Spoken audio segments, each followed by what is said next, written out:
O tema de hoje é as 7 igrejas de Apocalipse. O texto base é Apocalipse 1, só que eu não vou ler todos os versos, vou ler apenas 4 versos que falam das 7 igrejas, que é o objetivo deste áudio. Verso 4 diz: João, as 7 igrejas que se encontram na Ásia, graça e paz a vós outros, da parte daquele que é, que era e que há de vir, da parte dos 7 espíritos que se acham diante do seu trono. Verso 10: Achei-me em espírito no dia do Senhor, e ouvi por detrás de mim grande voz como de trombeta. Verso 11: Dizendo: O que vês, escreve em livro e manda às 7 igrejas: Éfeso, Esmirna, Pérgamo, Tiatira, Sardes, Filadélfia e Laodiceia. E verso 20: Quanto ao mistério das 7 igrejas que viste na minha mão direita, e aos 7 candeeiros de ouro, as 7 estrelas são os anjos das 7 igrejas, e os 7 candeeiros são as 7 igrejas. Muitas pessoas interpretam essas 7 igrejas como sendo os 7 períodos históricos. Outros já acham que são 7 tipos de igreja do corpo do Messias. Ambas podem ter a sua parte de verdade, porque tudo na Escritura é atemporal, ou seja, é útil e válido para todas as épocas dos servos de Deus na face da terra. Mas eu destaco a seguir 2 pontos para determinar essas 7 igrejas para o tempo do fim. Primeiro, João se achava no dia do Senhor quando teve a visão de todas as coisas do livro de Apocalipse, o que denota que essa visão e essas coisas acontecerão no tempo determinado, no tempo do fim. Segundo ponto é que as 7 igrejas que estão na Ásia é bem apropriado, porque espiritualmente se encontram na Babilônia espiritual.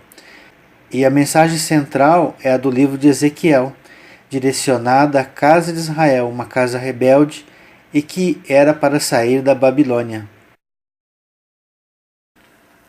Então, as 7 igrejas é o corpo do Messias e é apenas uma igreja, mas o número 7 representa o número de Deus, onde simbolicamente em 7 igrejas se teriam virtudes e defeitos da igreja de Cristo.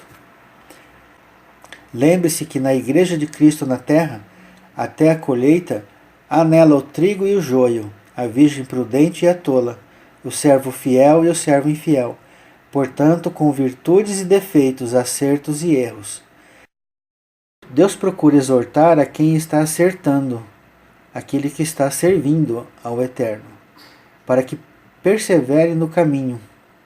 E para aqueles que estão no mau caminho, os apóstatas, os que se desviaram, que se arrependam e corrijam suas veredas, antes que venha o dia do Senhor, o dia do castigo, o dia da separação dos bodes e das ovelhas, o dia da colheita do trigo e da colheita do lagar do vinho, sendo o trigo para os servos de Deus e o lagar de vinho para os que se apostataram e não se arrependeram de suas obras.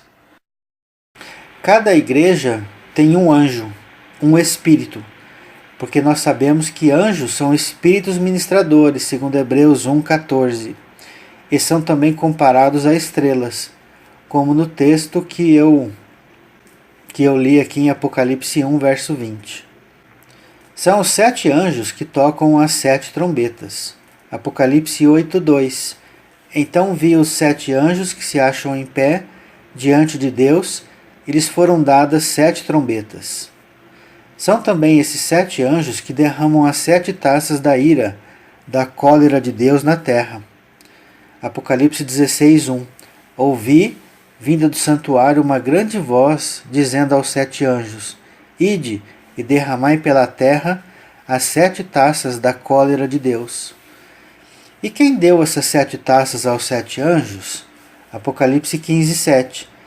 Então um dos 4 seres viventes deu aos 7 anjos 7 taças de ouro, cheias da cólera de Deus, que vive pelo século dos séculos.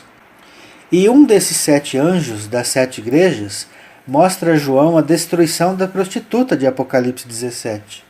Apocalipse 17:1. Veio um dos 7 anjos que tem as 7 taças e falou comigo dizendo: Vem, mostrar-te-ei o julgamento da grande meretriz que se acha sentada sobre muitas águas. Um dos 7 anjos mostra a noiva do Cordeiro, a Nova Jerusalém, para João. Apocalipse 21:9. Então veio um dos 7 anjos que tem as 7 taças, cheia dos últimos 7 flagelos, e falou comigo dizendo: Vem, mostrar-te-ei a noiva, a esposa do Cordeiro. Os 7 anjos, as 7 igrejas, também têm 7 olhos. Zacarias 3, verso 8 e 9. Ouve, pois, Josué, sumo sacerdote, tu e os teus companheiros que se assentam diante de ti, porque são homens de presságio. Eis que eu farei vir o meu servo, o renovo. Sabemos que o renovo e o servo é Yeshua, Jesus. E o interessante é que Josué aponta para Jesus também, porque em hebraico Josué é Yehoshua, e Yehoshua é Yeshua, a mesma palavra, e sumo sacerdote. Só que Yeshua é da ordem de Melquisedeque, né? Verso 9. Porque eis aqui a pedra que pus diante de Josué. Sob esta pedra única estão 7 olhos. Eis que eu lavrarei a sua escultura, diz o Senhor dos Exércitos. Eu tirarei a iniquidade desta terra num só dia. Observe a iniquidade da terra tirada num só dia, no dia do Senhor. Então esses 7 olhos apontam para 7 igrejas, que são as testemunhas do Eterno na terra. Né? Como eu disse, 7 não são 7 igrejas, mas apenas uma igreja. E o 7 é uma forma simbólica de Deus representar a sua igreja. A plenitude é o número de Deus, né? Zacarias 4, verso 10. Pois quem despreza o dia dos humildes começos, esse alegrar-se-á vendo o prumo na mão de Zorobabel. Aqueles 7 olhos são os olhos do Senhor que percorrem toda a terra. Aí, mais um verso confirmando que esses 7 olhos são as 7 igrejas. São as testemunhas do Eterno na terra. São elas que percorrem a terra. São elas que levam as boas novas à terra. Ide, né? Como Yeshua disse em Mateus 28:19. Apocalipse 5:6. Então vi no meio do trono e dos 4 seres viventes, e entre os anciãos de pé, um cordeiro como tendo sido morto. Ele tinha 7 chifres, bem como 7 olhos, que são os 7 Espíritos de Deus enviados por toda a terra. Há mais um detalhe em que eu esqueci de comentar, em que essas 7 estrelas, esses anjos que estão na mão direita de Yeshua, de Jesus, mão direita representa autoridade e domínio sobre eles. E esse texto de Apocalipse 1:20 é o que diz, né? Quanto ao mistério das 7 estrelas que viste na minha mão direita, e aos 7 candeeiros de ouro, as 7 estrelas são os anjos das 7 igrejas, e os 7 candeeiros são as 7 igrejas. E tem um verso interessante aqui em Zacarias capítulo 3, verso 1, que diz o seguinte: Deus me mostrou o sumo sacerdote Josué. Josué é uma figura de Yeshua, porque Josué em hebraico é Yehoshua, e Yehoshua é a mesma coisa que Yeshua. Então esse sumo sacerdote Josué, o qual estava diante do anjo do Senhor, e Satanás estava à mão direita dele, para se lhe opor. A mão direita desse anjo do Senhor é Yeshua. Então, olha só, no mesmo verso de Zacarias 3, fala de Yeshua 2 vezes. Numa figura pelo sumo sacerdote Josué, Yehoshua, Yeshua, e fala do anjo do Senhor, que também é Yeshua, Jesus. E na mão direita desse anjo tinha 7 estrelas. Então Satanás é uma estrela, é um anjo. E estava na mão direita de Yeshua para lhe opor. O que isso quer dizer? Que no meio das 7 igrejas, existe um anjo e uma igreja apóstata em seu meio.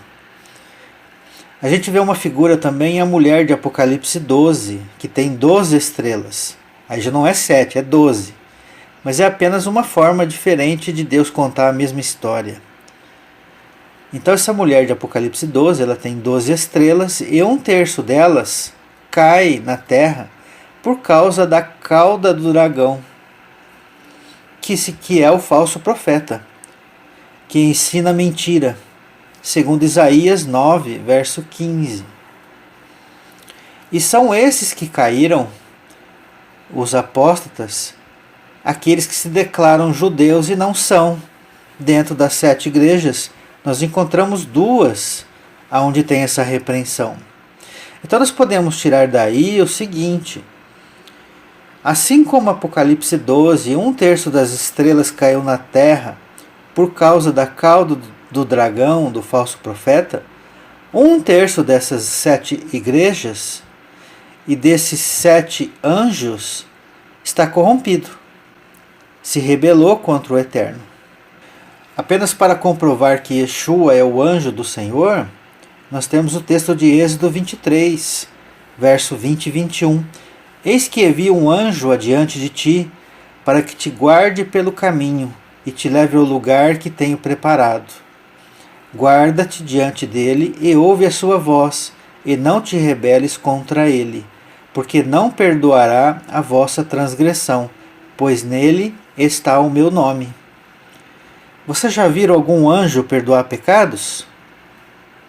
Não existe, né? Com exceção de um, que é Yeshua. Yeshua é esse anjo do Senhor. Então esse anjo que viria em nome de Deus, em nome do Pai, para guiar o povo hebreu no deserto, esse anjo tinha poder de perdoar pecados, porque ele recebeu autoridade nos céus e na terra, para representar o Pai, Deus na terra, para ser Deus na terra.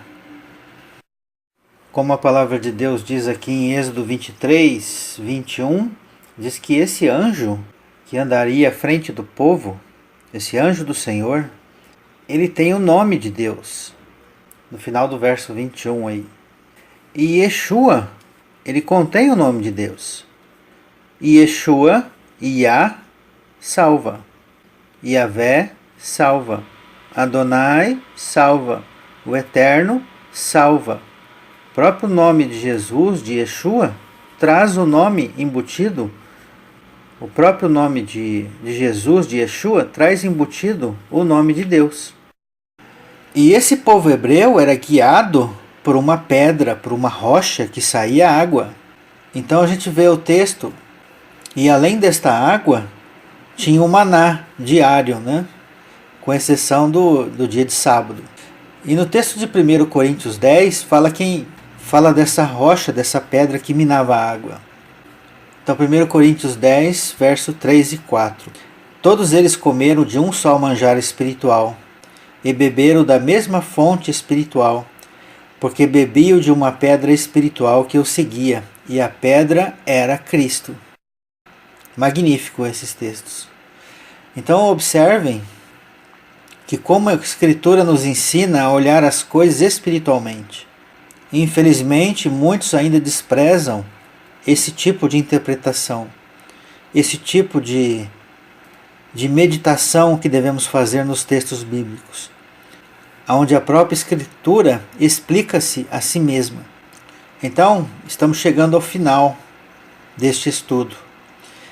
E devo lembrar que nós devemos analisar particularmente, porque nós também somos igreja, onde 2 ou 3 estiverem reunidos, ali Yeshua estará.